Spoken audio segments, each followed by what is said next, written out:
Bonjour à tous. Cette semaine, j'aimerais mettre en valeur un joueur que j'aime beaucoup, qui pour moi a un bon état d'esprit. Il est aujourd'hui pour moi le garant des valeurs et de l'état d'esprit de l'Olympique Lyonnais. Et à l'instar d'un Grégory Coupet ou d'un Juninho, il n'hésite pas à aller contre l'institution quand il le faut pour le bien du club. Je parle évidemment de Maxime Gonalon.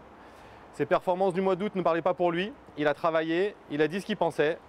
Le club a rectifié et aujourd'hui on sent que l'équipe va de l'avant. C'est un vrai leader.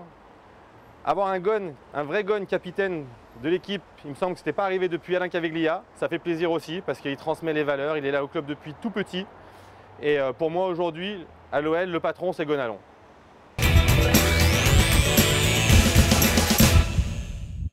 Alors ce que j'ai aimé cette semaine naturellement, en tant qu'ancien gardien, c'est la bonne performance d'Anthony Lopez. Il a fait de très bons arrêts, il a fait un bon match, il a été présent, il le prouve. Chaque semaine qu'il progresse. Pour moi, l'arrêt le plus important, c'est l'arrêt du pied à la 61e minute contre André Ayew. Celui-là, c'est un arrêt très difficile. Les autres arrêts, un gardien de son niveau doit les faire. Il a fait son boulot, en effet. Mais il prouve match après match, en n'encaissant pas de but à domicile, qu'il fait son trou, que c'est un grand gardien et qu'il a tout l'avenir devant lui. J'ai aimé également l'attitude des supporters. Ça a été un vrai match de fête, une vraie soirée de fête à Gerland. Sans eux, le match n'aurait pas été pareil. On n'aurait pas vécu les mêmes émotions sans leur soutien, sans leur apport et sans leur chant. Et je tenais à tirer un grand coup de chapeau et à Anthony Lopez et au groupe de supporters à Gerland ce week-end.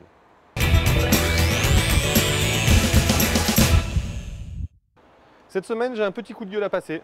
C'est un petit coup de gueule parce que le concert de louanges concernant Nabil Fekir, pour moi, c'était un peu trop. Je pense qu'elles sont justifiées.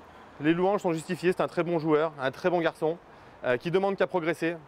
Mais je pense que si on continue trop rapidement à le comparer à un Lionel Messi ou à Ariel Robben, c'est lui mettre une pression inutile sur ses épaules qui sont encore assez jeunes, pas assez solides pour moi. Il doit confirmer, il a fait une bonne fin de saison l'année dernière, là ça fait un mois qu'il est revenu, qu'il est très bon. On a pu le sentir un peu en dedans face à Marseille. Je pense que si on le laisse travailler, si on le laisse progresser, ça va devenir un tout bon, un vraiment bon joueur.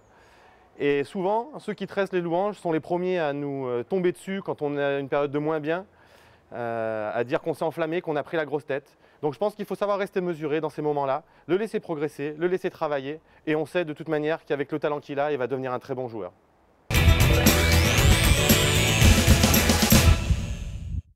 Cette semaine, déplacement à Nice. Sur les 2 dernières semaines, j'avais annoncé une victoire de l'Olympique Lyonnais. Je n'avais pas annoncé le bon score, mais une victoire, c'est déjà pas mal. J'ai eu juste par rapport à ça. Cette semaine, le match est un peu compliqué à pronostiquer. Je ne le sens pas trop, pas forcément. Les matchs à Nice sont toujours assez rugueux, assez difficiles. Ils sont débloqués sur des détails. Claude Puel met à cœur également à faire bien jouer ses équipes, ou en tout cas à bien fermer le jeu contre l'OL. Je vais pronostiquer un match nul. Je vais dire un partout pour continuer dans notre bonne dynamique. Confirmer la bonne victoire face à Marseille par un nul à l'extérieur. C'est un parcours de champion. Je ne peux pas vous dire mieux. J'aurais aimé pronostiquer une victoire, malheureusement je ne le sens pas. Donc j'attends vos commentaires. N'hésitez pas à commenter sur la page olympiqueelyonnais.com ou sur Twitter @NicoPuydebois. J'attends votre retour, vos commentaires, vos pronos et à la semaine prochaine.